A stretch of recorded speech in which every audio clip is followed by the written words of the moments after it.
panjatkan puja dan puji kita kehadirat Allah, Zat yang telah menciptakan, mengurus, mengawasi, memiliki semua yang di langit, semua yang di bumi, semua yang di kedalaman lautan, terjangkau atau tidak terjangkau oleh mata manusia. Tidak ada sekutu bagi dalam setiap kegiatannya, dan dia telah menggantungkan segala kebutuhan kita untuk roda kehidupan di muka bumi dengan kalimat sederhana tapi penuh dengan berkah. Alhamdulillah. Maka sering-seringlah saudaraku mengucapkan kalimat ini.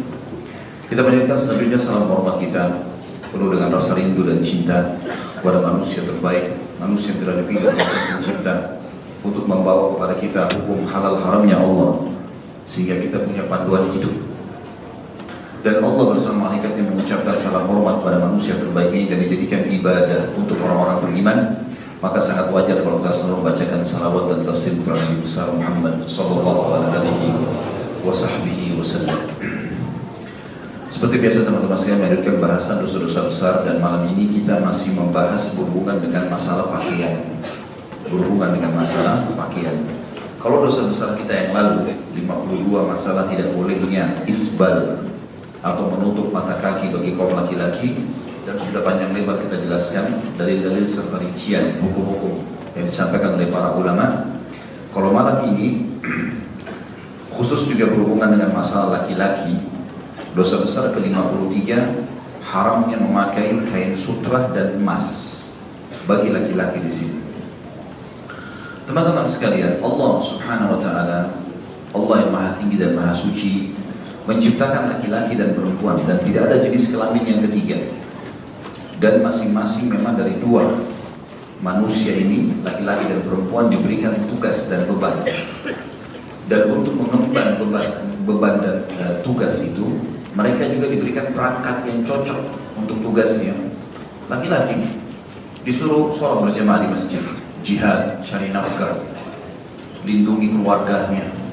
Makanya Allah memberikan dia perangkat, energinya, kekuatan badannya lebih kuat, kulitnya memang kuat untuk itu, menghadapi panasnya matahari, hujan.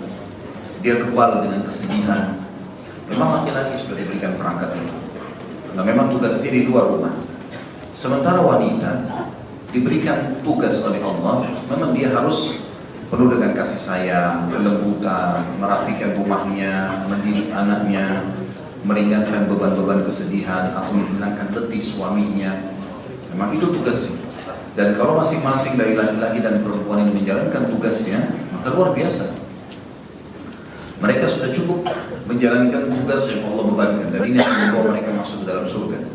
Hadis yang masyhur yang sering kita ulangi sebenarnya, di mana seorang sahabiat mulia radhiyallahu anha, beliau berkata, "Ya Rasulullah, selesai sholat, apakah boleh saya bertanya? Saya ini utusan semua wanita di Madinah." Kata Nabi SAW, "Silahkan." Dia bilang, "Kalian kaum laki-laki sholat berjamaah di masjid, ngantar jenazah, cari nafkah buat kami, berjihad. Sementara kami, kaum wanita, mengurus rumah kalian, mengurus anak-anak kalian, membersihkan rumah kalian, menjadi tempat syahwat kalian. Maka pertanyaan saya, Rasulullah, apakah pahala kita sama?" Maka kata Nabi SAW kepada para sahabat laki-laki, "Ada pertanyaan lebih penting daripada ini?" Maka para sahabat laki-laki terdiam.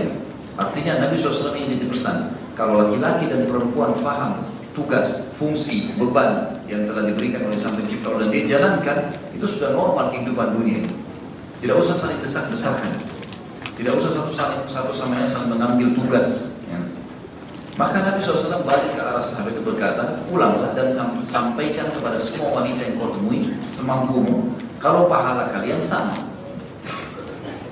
Ini juga untuk menjalankan tugas masing-masing. Saya bilang tadi ada perangkat-perangkatnya.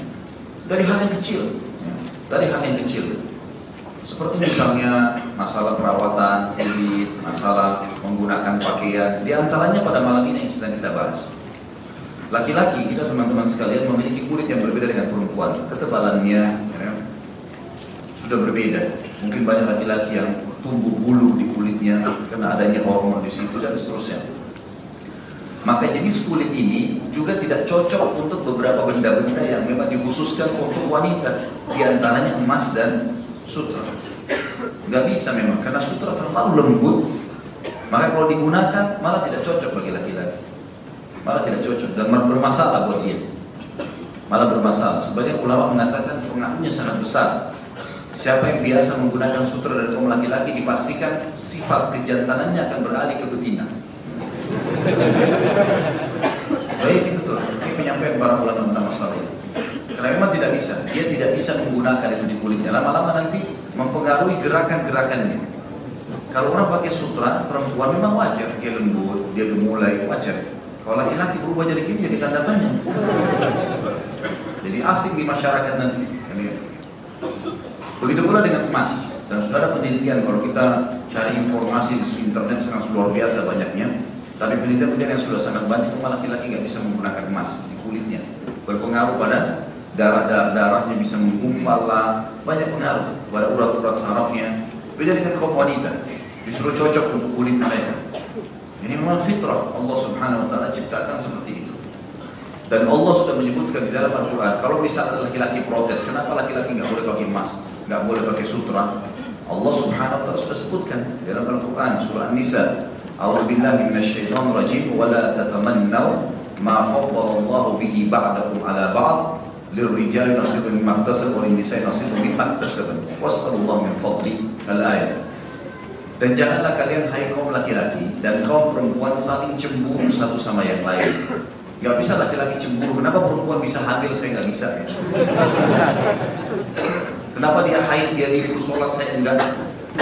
Sama juga perempuan begitu protes, kenapa laki-laki boleh melakukan ini dan itu, gitu kan? Dapat warisan dua, kenapa dia bisa begini dan bisa begitu? Allah bilang jangan saling cemburu satu sama yang lain. Karena Allah sudah ciptakan masing-masing dan diberikan tugas, fungsi, beban dan juga apapun yang perangkat untuk itu. Laki-laki memiliki bagian dan tugas yang sudah diberikan, perempuan juga begitu. Dan minta kepada Allah karunia-Nya, artinya minta surga, minta rezeki. Ya. Tapi jangan sampai melampaui tugas masing-masing. Teman-teman sekalian, sebagian ulama merincikan tentang masalah sutra. Kalau sutra itu memang betul-betul sutra asli, makanya tidak boleh sama sekali. Tapi kalau dia hanya dinamakan sutra saja, berbeda. Seperti ada sutra yang kasar misalnya, cuma namanya saja, dinamakan sutra ini, sutra itu. Tapi dia bukan sutra asli, tidak masuk dalam larangan. Tapi kalau yang asli lembut ini memang berbahaya sekali bagi laki-laki. Dan ulama membuka pintu, satu-satunya pintu dia bisa memakainya hanya kalau terkena penyakit gatal di kulit. Karena ini pernah terjadi kepada sahabat. Beliau pernah kena, kemudian beliau mengatakan kepada Nabi SAW, ya Rasulullah, kalau saya pakai kain biasa, bukan sutra, maka setiap saat luka saya ini selalu berdarah. Di tubuhnya penuh dengan luka. Bolehkah saya pakai sampai saya sembuh saja? Maka Nabi SAW membolehkannya pada saat itu. Karena ada kasus pengobatan. Ya. Tapi ini memang pengecualian. Tidak semua hal yang haram kemudian bisa dipakai untuk pengobatan. Tapi karena ada dalil mengkhususkan masalah ini kepada Abu Darda, berarti memang dibolehkan. Gitu ya. Tapi tidak bisa ditarik kepada semua keadaan. Seperti misalnya ada hadis Nabi SAW, Allah tidak menjadikan kesembuhan kalian pada hal yang diharamkan.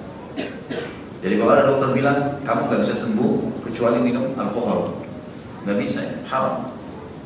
Di sini sutra kita katakan boleh dipakai kalau ada penyakit kulit gatal dan berbahaya kalau dia tidak menggunakan kain yang lembut. Maka berarti di sini ada pintu celah dibolehkan. Walaupun ulama mengatakan di zaman sekarang dengan fasilitas yang luar biasa, kecanggihan teknologi, maka sudah bisa dibuat di pabrik-pabrik kain-kain yang menyerupai lembutnya sutra dan tidak harus sutra, dan ini jadi halal. Begitu pula dengan emas, teman-teman sekalian. Semua jenis emas bagi laki-laki tidak boleh, mutlak. Jangan coba-coba masuk ke zona itu. Bahkan baginda Nabi SAW pernah melihat ada cincin emas di tangan seorang laki-laki, lalu beliau langsung menegurnya. Langsung Nabi SAW mengatakan, apakah kau membiarkan, apakah sesuatu yang kalian membiarkan api neraka di tangannya? Lalu kemudian dia membuang emas itu. Dalam riwayat lain dikatakan Nabi SAW menggunakan kayu untuk memindahkannya, tidak memegang langsung. Tidak memegang langsung. Jadi di sini sampai pada tingkat Nabi SAW tidak mau pegang, teman-teman sekalian, emas itu. Sampai pada tingkat itu, apalagi memakainya. Termasuk teman-teman di sini laki-laki misal kalau memberikan cincin istrinya emas misalnya, jangan dia coba di tangannya, dihindari. Walaupun cuma coba, tidak usah itu. Karena memang ini larangannya sangat tegas masalah ini, tidak boleh main-main, walaupun hanya coba. Tinggal pertanyaan bagaimana dengan penjual emas? Karena dia yang transaksi, dia yang jual gitu kan. Sebagian ulama mengatakan ya kalau memang itu dagangan dia dan dia memang bukan memakainya, juga akan jadi fitnah kalau perempuan yang jual, maka itu dibolehkan. Itu pun dia setiap hari berhadapan dengan makruhnya menyentuh, paling tidak. Karena Nabi SAW tidak menyentuh emas yang pernah jatuh dan beliau menggunakan kayu yang beliau pakai atau tongkatnya untuk memindahkannya. Menggunakan pakaian, teman-teman sekalian, termasuk di sini juga masalah tidak bolehnya pakai cincin perkawinan ya. Ini sudah saya jelaskan kalau di YouTube ada di mahkota pengantin. Kita nggak perlu menyerupai orang-orang kafir. Kalau mau nikah harus tukar cincin, akhirnya itu emas. Ini nggak boleh, haram dalam Islam. Dan orang-orang non-muslim perlu kita tahu semua perilaku mereka, teman-teman. Semua perilaku mereka itu pasti berhubungan dengan masalah keyakinan. Umumnya ya, seperti masalah kasus mereka menggunakan cincin, tukar cincin kalau menikah. Kenapa? Karena di negara-negara mereka kalau orang pakai cincin baru ketahuan, oh ini orang sudah menikah. Isyaratnya di situ. Kalau kita nggak ada hubungannya, nggak pakai cincin tidak ada hubungannya. Dia sudah nikah, dia sudah akad nikah, kita disuruh iklankan sudah cukup. Nggak ada hubungan sama sekali. Dan perselingkuhan tidak terjadi bukan karena cincin, tapi karena keimanan seseorang. Dan itu keyakinan mereka. Tidak boleh kita ikut-ikutan, ya. Tidak boleh kita ikut-ikutan. Tapi kalau misal teman-teman di sini menikah, kemudian dia memberikan hadiah sebagai mahar cincin emas, itu boleh sih, tidak ada masalah. Tapi jangan dia ikut pakai, ataupun dia beli, ya, kemudian dijadikan simpanan. Nah, saya nggak pakai, kok saya cuma simpan. Sama saja, berarti milik dia. Hindari semua itu. Intinya yang berhubungan dengan itu hindari. Satu hal lagi di sini ulama mengatakan, dan yang dimaksud di sini emas yang dilarang adalah emas perhiasan. Emas perhiasan. Dan ulama mengeluarkan emas selain perhiasan. Emas murni misalnya, kayak emas batangan itu keluar. Itu dihitung harta. Enggak dilarang di sini. Dilarangnya karena perhiasan. Karena memang terbukti banyak sekali sahabat, di antaranya sahabat-sahabat mulia, Abu Bakar, Umar, Utsman, Ali, Talha, Zubair, banyak yang kaya raya, Abdurrahman bin Auf. Mereka pada saat meninggal ditemukan banyak sekali emas di gudang mereka yang dibagi kepada ahli warisnya. Jadi emas itu bukan perhiasan, tapi emas itu dalam bentuk harta. Kalau kita mungkin sekarang emas batangan itu tidak ada masalah. Seseorang menyimpannya, dia investasi itu tidak ada masalah. Yang dilarang hanya murni perhiasan karena kata ulama kemungkinan besar ini ada menyerupai kaum wanita. Menyerupai kaum wanita, maka ini tidak boleh sama sekali kalau bentuk perhiasan. Menggunakan emas kalau dalam bentuk perhiasan perempuan boleh, dalam bentuk perhiasan laki-laki nggak boleh. Menyimpan investasi emas batangan dalam bentuk harta boleh, laki-laki nggak ada masalah. Dengan dia investasikan, dia simpan di rumahnya, dia simpan di gudang, itu haknya dia, nggak ada masalah kalau dalam bentuk harta. Tapi yang penting ini ada hukum saja, ada zakatnya. Sama juga khusus laki-laki dan perempuan dua-duanya haram kalau menggunakan wadah makan dan minum dari emas. Ini mutlak nggak boleh. Tidak boleh sama sekali menggunakan makanan dan minuman dari emas. Dan ini juga teman-teman sekalian dianjurkan agar setiap yang berhubungan dengan emas, mungkin sendok emas, wadah emas, ya. Karena di sini nanti akan kita sebutkan hadisnya ada larangan tentang piring dan gelas, ya. Tapi mungkin masuk dalam ada sendok, ada garpu, ya, ada apalah tatakan, ya. Emas ini semua dihindari. Kalau emas murni, ya, kalau warna emas tidak ada masalah. Kalau warnanya saja warna kuning emas itu tidak ada masalah. Tapi di sini kita bicara tentang wadahnya. Semua ini dianjurkan agar jangan sampai masuk ke dalam tubuh. Sampai ulama mengatakan apapun yang dihubungkan dengan emas, seperti sekarang saya dengar ada dengan perkembangan teknologi ada beberapa kosmetika yang digunakan untuk emas atau dari emas, ada campuran emas, sehingga itu memang dimasukkan ke dalam, dilapkan di badan dan seterusnya untuk dijadikan masker. Ini jadi tanda tanya oleh para ulama, karena wanita boleh menggunakan dalam bentuk perhiasan tapi tidak boleh memasukkan ke dalam tubuhnya. Kalau dia gunakan sebagai masker atau budi atau apa saja ada campuran emasnya, ini bisa meresap ke dalam tubuh. Meresap ke dalam tubuh larangan bagi laki-laki dan perempuan, tidak dibolehkan. Karena makan dan minum dengan wadah, maksudnya adalah jangan sampai makanan minuman tersentuh dengan wadah emas lalu masuk ke tubuh kalian. Ini yang dilarang. Baik. Ada hukum yang lain teman-teman sekalian. Kalau seandainya ada orang pakai emas atau sutra di dunia, laki-laki kita bicara, bukan perempuan ya. Laki-laki sekarang dia pakai. Kalau dia tidak tahu hukumnya, semoga Allah maafkan insya Allah. Kita bicara sekarang, antum ini sudah dengar, sudah tahu. Kalau tetap ada orang ngotot pakai, kemudian dia meninggal tidak sempat taubat, apa kira-kira ganjarannya? Ada yang tahu? Hah? Hah? Siapa yang tahu? Saya kasih buku deh. Hah? Buku besar. Siapa yang tahu? Apa ganjarannya? Hah? Bentar, yang angkat tangan saja. Tidak akan pakai sutra di akhirat kelak. Tidak akan pakai di akhirat, betul, Hasan. Nah, kasih buku. Buku tebal. Dibaca ya. Baik, kalau nggak dibaca saya kasih syarat, saya ambil kembali. Jadi orang kalau sempat pakai dan dia tahu nih, tetap ngotot. Karena saya lihat di Jakarta, di Indonesia secara khusus, itu kalau sudah sampai level menengah ke atas, mulai ekonominya baik, mulai levelnya ke bisnis-bisnis, ya, mulai pedagang, segala mereka ini sudah macam-macam, sudah emas semua nih. Ya, jam tangannya emas, cincinnya emas, giginya emas, semua emas. Bahkan jadi kebanggaan. Saya ketemu dengan beberapa orang pejabat di Jakarta, kemudian pergi umroh. Saya nggak tahu, ketemu, pas ketemu dibuka sama dia kotaknya, laki-laki, dibuka sama dia. Ini Ustaz, cincin saya. Cincin apa ini Pak? Cincin emas. Emas belum tahu kalau muslim tidak boleh pakai laki-laki. Belum tahu. Jadi akhirnya dibahas. Ternyata itu memang jadi kebanggaan. Jadi kalau pergi acara-acara bertemu, itu justru sengaja memang harus ada emasnya. Seperti itulah. Padahal ini benda-benda yang haram. Ini kalau sudah tahu teman-teman tetap dipakai, di surga nanti pakaian ahli surga ada emas dan sutranya. Kalau dia tidak sempat taubat, kemudian misal dia masuk ke neraka, gitu kan, dibersihkan dosanya, nanti dia masuk surga, fasilitas itu bisa hilang. Dia dapat apapun fasilitas di surga, makanan, minuman, kecuali sutrahnya dan emasnya. Karena dia tahu hukum. Kalau tahu hukum, kalau tidak tahu hukum maka nggak ada masalah. Ya, kita bicara orang yang tahu hukum, sudah dengar, tetap ngotot memakai, maka ini bermasalah. Dan ingat ya, dalam bertaubat tidak ada istilah daripada. Jangan pakai daripada. Beli whisky itu 10 botol, taubat sekarang daripada dibuang. Nggak ada daripada. Ini haram. Daripada nggak ada daripada. Taubat nasuha.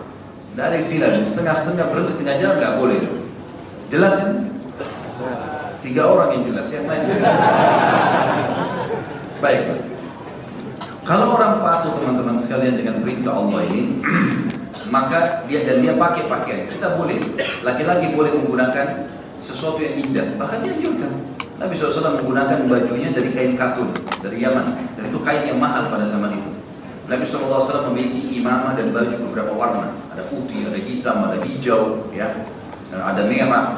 Nabi SAW juga memiliki pelana yang ditaruh di pundak beliau SAW dengan beberapa warna, gitu ya. Nabi SAW memiliki sendal, beberapa sendal. Nabi SAW juga memiliki beberapa rumah. Setiap istri diberikan rumah. Setiap rumah ada untahnya. Kalau kita sekarang ada kendaraannya. Setiap rumah ada pembantunya. Nabi SAW nikmatin kehidupan, bukan tidak dinikmati, gitu ya. Banyak orang salah paham dengan beberapa riwayat.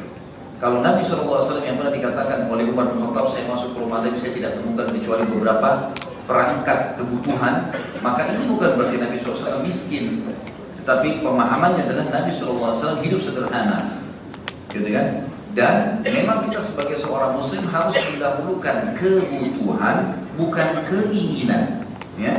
Teman-teman sekarang harus mulai dari sekarang ke depan, yang kita lakukan kalau beli sesuatu itu karena kebutuhan, bukan karena keinginan. Kalau keinginannya kita ikuti gak bakal selesai, gak ada ujung-ujungnya. Sekarang kita makan karena kebutuhan, tahu tubuh kita butuh, lapar ada, rasa, kita makan untuk menghilangkan laparnya, itu kebutuhan namanya. Kalau orang ikuti keinginan teman-teman, di sini sudah makan bakso 2 piring, di sana ada lagi pecel enak makan lagi, di sana ada gado-gado makan lagi, ini karena keinginan, gak selesai-selesai. Jadi harus bersesuai dengan kebutuhan di sini, supaya bisa baik, ya. Artinya kita boleh nikmati, tidak boleh berlebihan, tidak boleh perhitungan, ya. Jadi kita di tengah-tengah berada.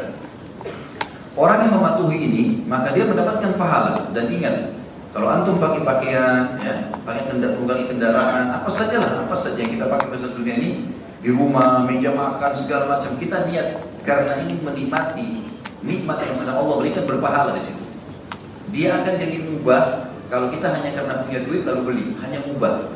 Tapi kalau kita niatkan, dalam niat saja dialihkan, kalau ini kita nikmati karena Allah menyuruh saya menikmati nikmatnya, dapat pahala.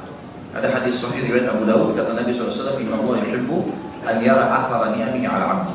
Allah suka sekali melihat bekas nikmatnya pada hambanya. Jadi kita boleh perlihatkan kepada Allah Subhanahu wa taala. Kita tahu di setiap ke masjid kita disuruh pakai yang terbaik. A'udzubillahi minasyaitonir rajim. Ya bani Adam khudhu zinatakum 'inda kulli masjid. Hai anak Adam, ambil perhiasan terindahmu dulu di masjid. Apapun yang terbaik lakukan untuk ke masjid. Kita disuruh berpakaian pakaian yang rapi, bersih dan seterusnya. Tapi ingat, jangan sampai melanggar apa yang dilarang. Dan kalau orang melakukannya, memakai pakaian-pakaian ini semua, menikmati batas karena memang dia tahu perintah Allah, dia niatkan ke situ, maka dapat pahala. Allah berfirman dalam surah Al-A'raf ayat 26, ini dalil pertama diangkat oleh Imam Ad-Dhahabi rahimahullah, wa libasut taqwa dzalika khair, dan pakaian takwa itu jauh lebih baik. Ulama merincikan tentang masalah pakaian takwa, mereka mengatakan pakaian yang menutup aurat, pakaian yang menjauhi warna syuhrah, pakaian yang menjauhi penyerupaan terhadap lawan jenis, ini adalah larangan semuanya. Dan juga pakaian yang dibeli dari sumber halal, Juga masuk dalamnya adalah tidak menyerupai pakaian orang-orang kafir. Tentang masalah sutra dan emas, dalil pertama adalah hadis Bukhari Muslim, hadis Bukhari dalam kitab Libas, nomornya 5834 dan Imam Muslim dalam kitab Libas nomor hadisnya 2073. Kata baginda Nabi SAW, man labisal harira fid dunya lam yalbashu fil akhirah. Barang siapa yang memakai kain sutra di dunia, maka dia tidak akan memakainya kelak di akhirat. Apa maknanya tadi? Kalau orang masuk ke dalam surga nanti, dia tidak sempat taubat di dunia, fasilitas surga semua didapatkan kecuali itu. Khusus ini saja, gitu kan? Kemudian hadis yang lain di dalam riwayat Imam Bukhari dalam lafaz yang lain, dan ini Imam Bukhari sebutkan dalam kitab Libas nomor 5835, satu hadis setelah hadis yang tadi. Kata Nabi SAW, innama yalbasul harira fid dunya man la khalaqa lahu fil akhirah. Sesungguhnya yang mengenakan sutra di dunia hanya orang-orang yang tidak akan mendapatkan bagian kebaikannya di akhirat. Nanti dia akan kehilangan fasilitas itu di surga. Ini rugi. Karena fasilitas di surga itu abadi. Artinya dia kehilangan abadi. Kenapa? Hanya karena mau pakai di dunia. Untuk apa? Kok kita masih bisa pakai yang lain, gitu kan? Kita masih bisa tinggalkan. Kalau kita bisa tidak pakai emas, laki-laki itu tidak pakai sutra, kemudian sakit, kemudian bermasalah, itulah. Tapi ini tidak sama sekali. Malah sangat berhubungan dengan masalah kesehatan kita. Ini makna hadis yang saya katakan tadi. Kalau di akhirat kita tidak akan memakainya. Ini pendapat ulama ya tentunya.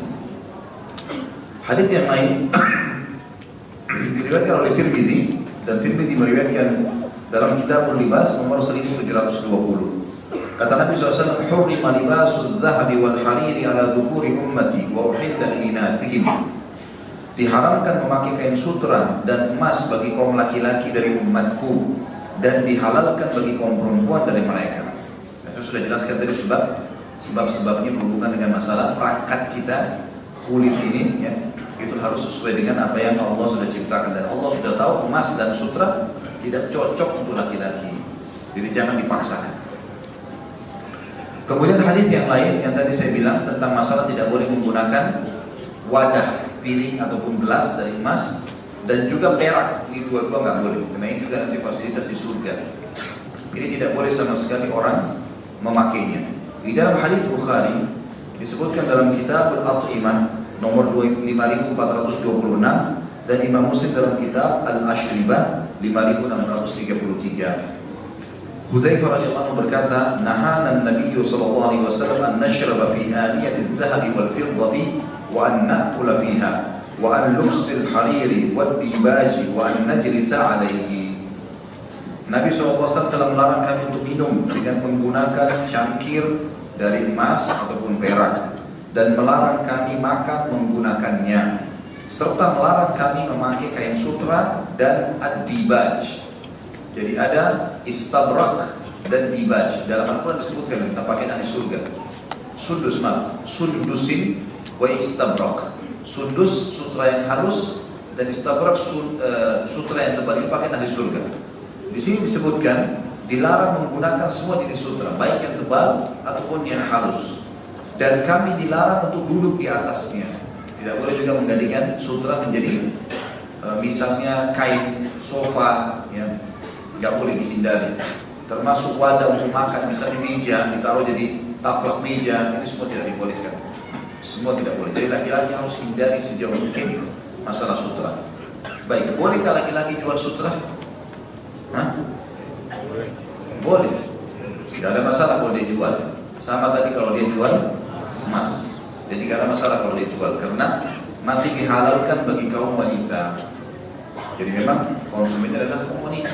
Jadi Allahu a'lam, ini kalau ada laki-laki masuk di toko antum terus modelnya aneh-aneh, ya, mau mencontohi wanita, jangan dijual. Jangan sampai dia salah gunakan, ya.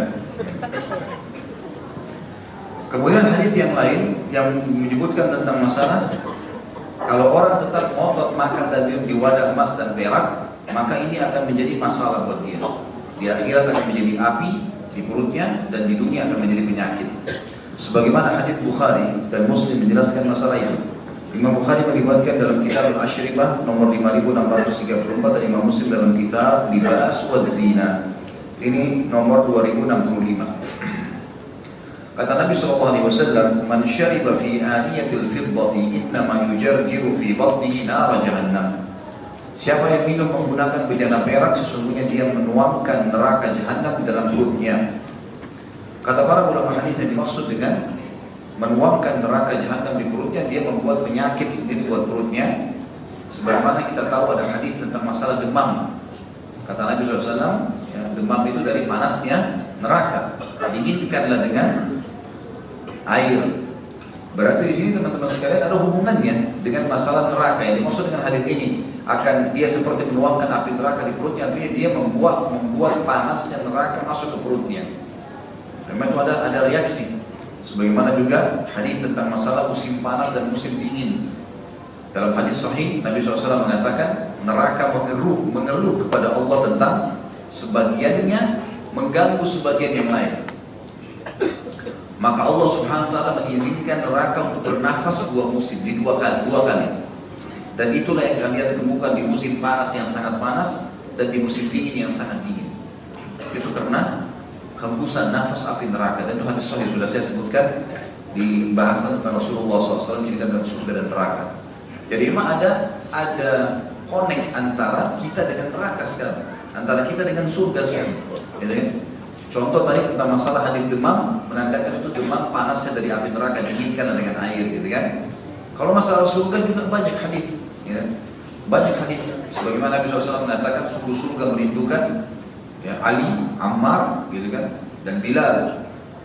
Kemudian juga di surga ada bidadari yang mengatakan kalau seandainya, kata Nabi SAW, seorang istri menyakiti suami di dunia, ya, maka istri dari bidadari mengatakan semoga Allah menghukummu dan semoga dia akan pergi kepada kami dalam waktu dekat dan meninggalkanmu.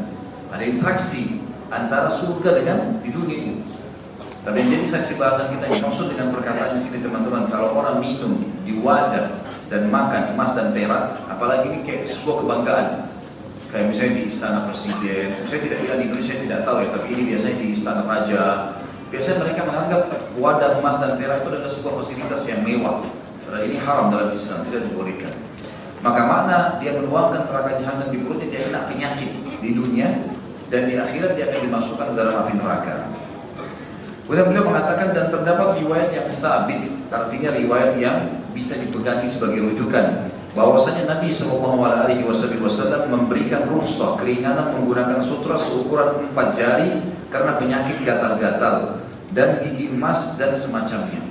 Yang dimaksud di sini beliau mengatakan gigi emas adalah kalau seandainya ada seseorang giginya tanggal, dirincikan oleh para ulama. Kemudian tidak ada wadah gigi lain. Di satu wilayah tidak ada kecuali emas yang dia bisa letakkan kordel, dia tidak bisa makan. Maka ini ada bab. Sebagian kecil ulama mengatakan laki-laki pun boleh. Tapi umumnya ulama mengatakan tetap kembali kepada wanita saja. maka lebih aman laki-laki tidak menggunakannya. Jadi barang siapa yang memakai kain sutra bagi kaum laki-laki atau baju biasa yang bersulam sutra atau berbordir emas, maka dia telah masuk dalam ancaman tersebut dan dia telah menjadi fasik karena itu. Jadi tetap tidak boleh di sini. Artinya tidak boleh sama sekali. Jadi kalau ada bilang saya pakai baju batik, sutranya hanya garis saja di tengah-tengah dekat kancingnya, sama saja. Tetap tidak boleh. Dan sekali lagi untuk apa? Kalau memang kita tidak pakai, kita masih bisa pakai lain, untuk apa pakai itu? Sementara diharapkan di dalam agama kita. Allah. Baik, insya Allah kita lanjutkan sebentar setelah sholat ba'da isya. Subhanakallahumma bihamdika asyhadu an la ilaha illa anta astaghfiruka wa atubu ilaik. Wassalamualaikum warahmatullahi wabarakatuh.